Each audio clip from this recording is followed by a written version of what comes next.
Broadcasting from the business capital of the world, this is the Podcast Business News Network. Welcome back, everybody. We are talking about something today that can be a game changer for a lot of people, especially children going through challenges. And I am talking about music therapy. Learned a lot ever since I connected with her. And we're going to look a little bit deeper in how music connects with others and fosters growth, fosters healing, and a lot more. She's the owner and founder of Back Mountain Music. Antoinette Morrison is back with us. How are you today? Wonderful. Thank you for asking. How are you? Really good, really good. I've learned a lot since we've gotten together. And it's my understanding that there's different types of music therapy. Every therapist employs a different mode of operation, I guess, in terms of how they do it. Can you tell us what you do to connect with clients and then maybe what others are doing? Sure. I would consider myself a developmentally based improvisational music therapist. In other words, when I say developmentally based, I look at where the client is at, what they're doing, and how those actions, behaviors serve them. And then I work with them from there. Improvisationally means I use live music most of the time, not all the time, and I improvise basically in a relational way with the client musically. So they come in, I might reflect what they're doing, sing, sang, whatever musically. Other therapists might work in a more behavioral manner. There's a lot more funding for behavioral work, and I think like you could take behavioral and developmental and apply that to any type of therapy, talk therapy, the way PTs work, the way OTs work. Most people, because of funding, I think, are probably more behaviorally based. And that looks more at behaviors and trying to eliminate or we use the word in our field compliance a lot. So it's viewing the client in a different way. But other music therapists may use maybe recording. I'm not really big on that. I've used it with teenagers a lot. Or may do something called guided imagery. I don't do that. But there's different manners of working in music therapy. I'm surprised because my impression of music therapy, therapist provides music, live is the best, and there it is. I didn't know that there were other ways to do this. I could see maybe a little recorded, but in my mind, it's not the same. You're not having that interaction. You're not having that spontaneity.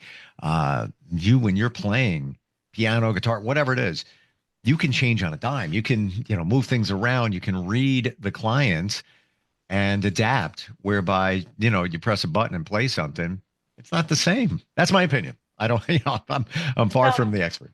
And I would have to say, there's been other, not music therapists, I don't think, but other therapies that have used recorded music with like elderly patients. So if you're going to press a button with earphones on, you're going to erase the entire connection.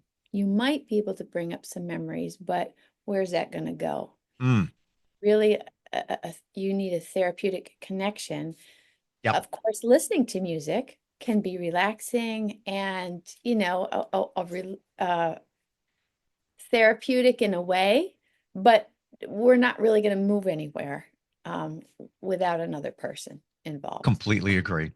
There's a lost connection in that regard, especially when somebody puts on headphones. They might as well be alone, and Exactly. Yes. I'm not minimizing anybody's expertise, but if it's a child, if mom or dad is directed, they could put a song on. They're saying, there's a whole there's a lot going on there in terms of the therapy, picking the right music, maybe changing the music, different frequencies and all of that. But for me, stands the reason, if it's a therapist who has music talent that can play, that's what they should be doing. Um, I've never heard of it, like just a button being pressed. I talked to a music therapist in the Ukraine a few Okay. months ago, and she does what you do there for children who are challenged by the war and dealing with PTSD and a lot of other stuff. And she said it has been a game changer. And they come into her room space, and there's drums, there's cymbals, there's whatever it needs to get piano, whatever it is, just similar to what you do, in terms of how that works. Wow. Um, Even, even sometimes parents, when they come in and they see a response really quickly with especially smaller children, when we're around the holidays, the first thing they want to do is get them a keyboard and get them some drums, which I don't discourage, but it is not going to be the same experience. It's probably going to be pretty disorganized and chaotic, yeah, uh, because there's an organizing factor in a regulating factor in being with somebody in the same space. I totally get you on that. And while it's nice to encourage the child to express through Right. music, all good, all good. And there's a place for that, I do believe, but it's really not therapy. It's maybe acclimating them to when a child hears music, where the music may be coming from. And now they're creating it, call it music, whatever you want to call it. But that's different. Targeted And approach. it's an interaction, Yes. interaction between two people. That said, and let's say what we focus on children at the moment. Would you say that if it can be done, and let's say it's a child that has a lot of challenges, it's a good thing for the parent to buy a couple of inexpensive instruments and let the child experiment so they can recognize that, oh, these things produce these sounds, which I like, that's music. And then they meet you and you take it, levels deeper, but at least they're acclimated to how this all works. Um, I guess it would depend on what the parent's expectation was, because I think with a child with a lot of challenges, they might not even recognize what it is that they've got or what they can do with it. And um, if they're interested in the instruments, that's fine.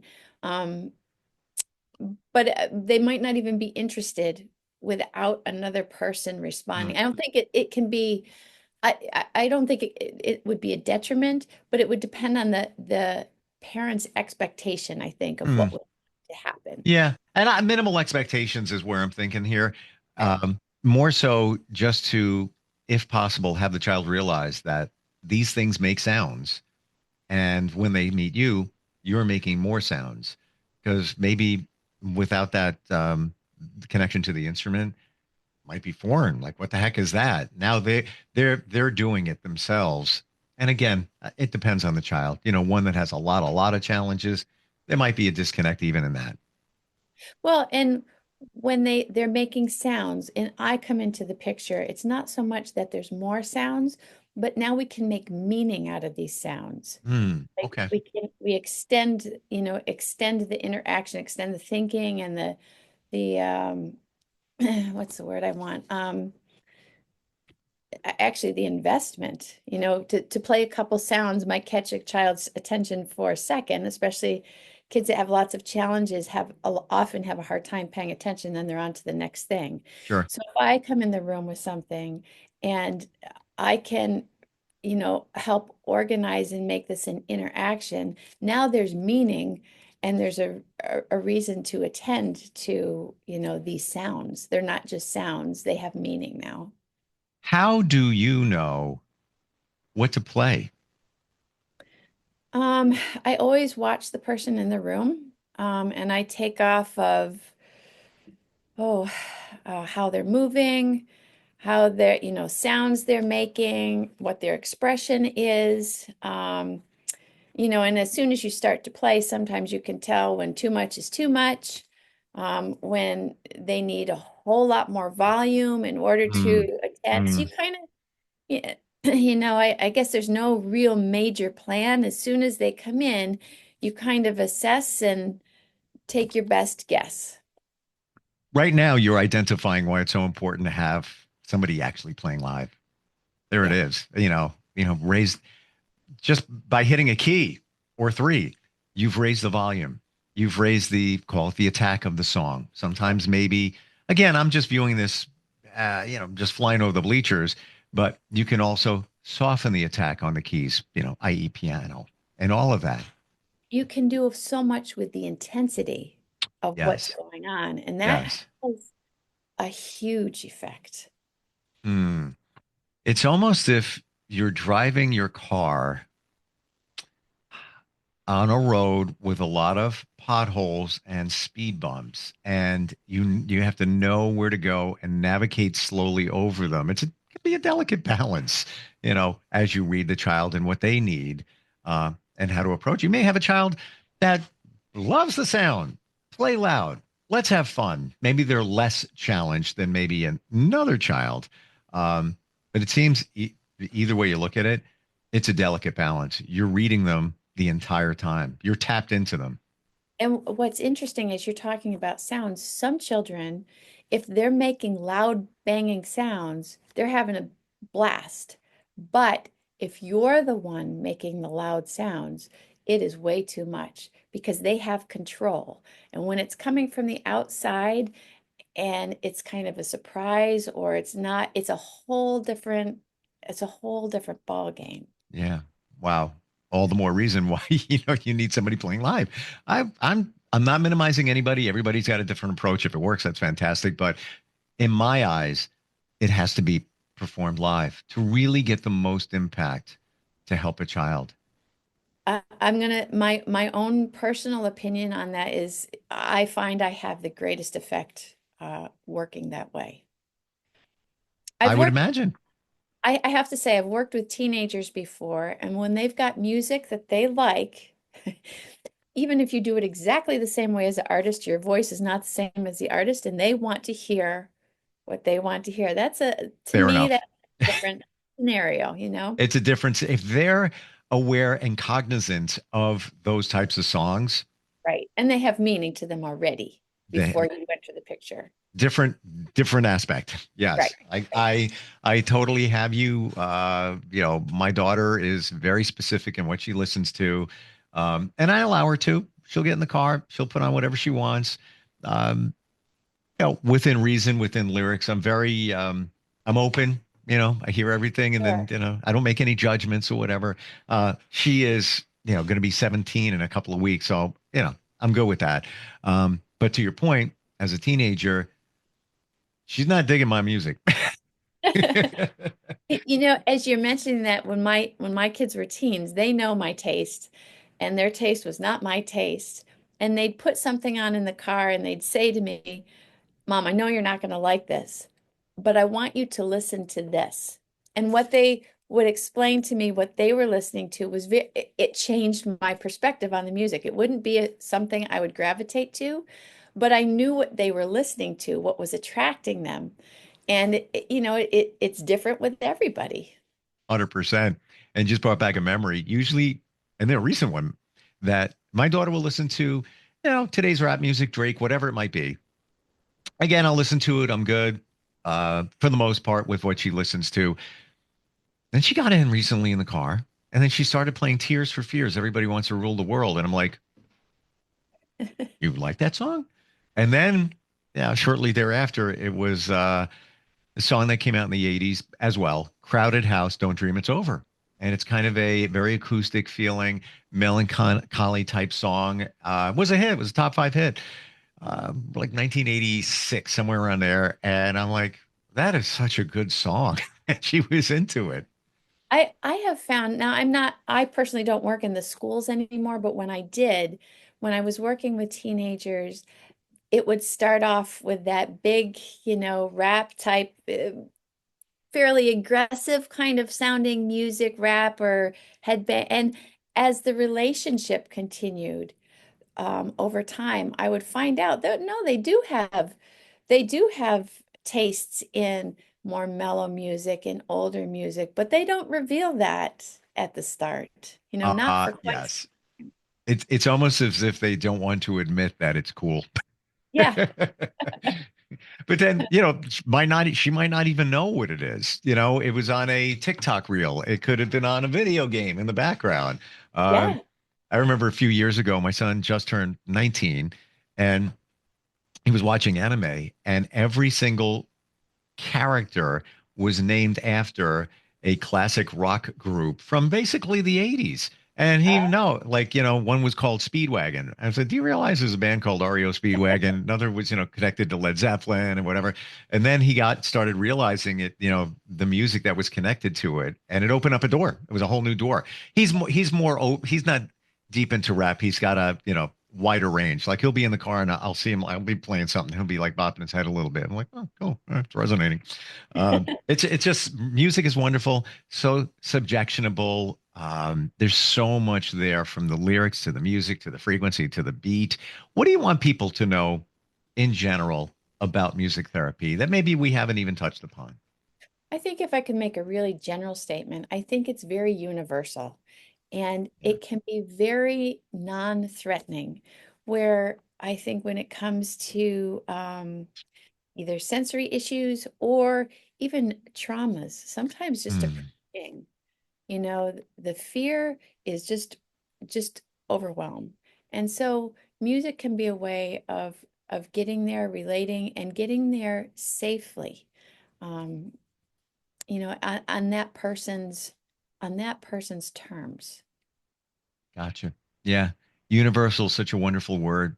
And it really came clear for me when I started hearing songs from other countries and I can't hear the lyrics, but I'm getting something from the song, whether it's the beat, whether it's the energy, whether it's the intent, whatever it might be.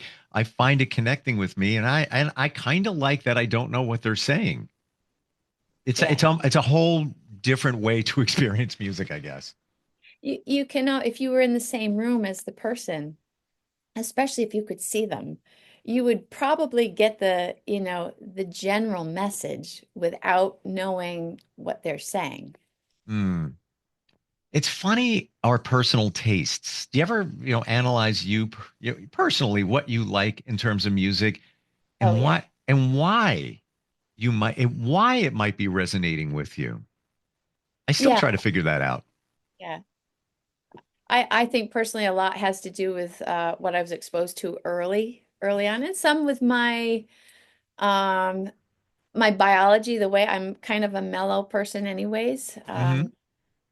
That's what I've kind of found out about myself. I know there's certain I can't stand a screeching guitar. I can't stand that. It grates on my nerves. However, one of my kids used to love that sound and would point out to me what was going on with the guitarist, which was usually often very interesting, like uh, musically, what they were doing musically. And if you thought about that, it was, wow, it was cool.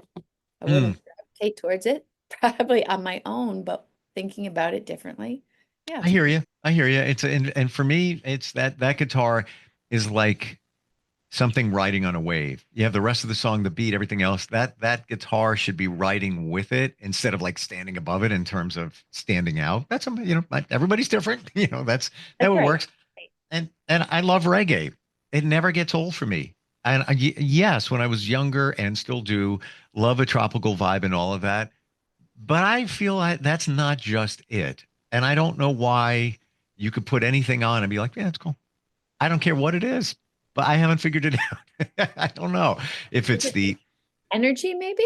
I think so. And I think I'm more open to the energy now and what energy is all around us and Yeah. how it's placed in music. And then, I look back to, Bob Marley, and they were talking about good vibrations, positive vibration, one of his songs from the 70s. Oh, And I don't know what that meant, yeah, be good, positive. Yeah, yeah, positive. No, he's talking about the vibration you put into it and the positivity, i.e., the energy. And they were yeah. talking about it then. So I don't know. Maybe that's it. Uh, Either way, we put on music for a reason. Nobody just plays music just be to hear a song. Whatever it is, subconsciously, there is a reason that we put it on. A Yes. goal. Yes. Hmm. You must have been exposed to lots of different types of music when working with when you're working with the clients, children or adults, because you have to adapt to, like you just gave an example of a client that likes loud screeching guitar. You must be, you've heard it all. Let's put it that way. I do have to say, when my kids were home and they caught me listening to the rap, because the teenagers, they're like, Mom, what are you listening to? It wasn't my, cup of tea, nor had I been exposed at that time. But yeah, you do. With clients, you become you appreciate more things for different reasons. What what seems to be for most that you work with, is there kind of a baseline of the type of music overall?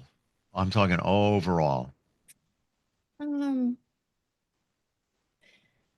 no, I can't say that there's a real baseline. I'm sure that due to my own abilities and my own tastes, I probably um have more I'm not as diverse maybe on my own as the clients, but I can't say that there's any one. I know that with a lot of the small children, anything familiar that has a familiar tune feels good because they know it. Even if they don't know the words, they've heard it somewhere. And we can use sometimes I'll use a familiar tune and adapt, improvise on the tune. And that familiarity feels good, even though they might Okay. not know. Hmm. But I can't say that there's any one type, or I think everybody's different and they listen to different things. I know as I've worked more and more over the years with sensory issues, I listen to sounds differently. I listen to music differently. I pick up things differently than I used to. Hmm. When you say, final question here, when you say familiar, are we talking, again, it depends on the person you're working with, but could familiar be the happy birthday song? And then you Yes. kind of play and riff on that because it's got that comfortable, they know it. They know it. Right. They've heard it. Everybody knows it. Yeah. Okay. Yep. Yeah. Do you change the lyrics? Do you mess around like that? Oh, yeah. Okay, Yes. cool. Wow. I actually just a session before here, I was counting to the ABCs. It's amazing how this works. It really is. And the progress you see in the patients that you work with, because or the clients, you make a connection. And maybe there hasn't been a lot of connection there. Yeah. Wow. Fascinating. And got to be rewarding. It's got to make you feel good. If there's, it's got to, because there's not the funding for music therapy and PA. There's not funding for developmental work, but myself and the girls that work for me just love what we do. Yeah. Well, as challenging as it can be in many regards, that you're making a difference. Yes. Yes. Love Uh, it. Your website, somebody wants to learn more. It's backmountainmusictherapy.com. Do I have that right? that's correct. Excellent.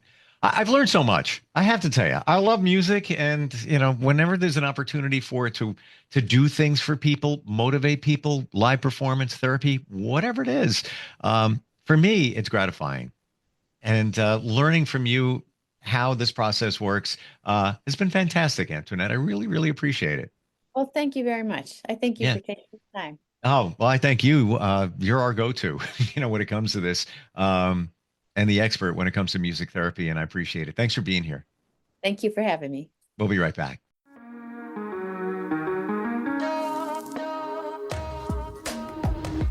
Broadcasting from the business capital of the world, this is the Podcast Business News Network.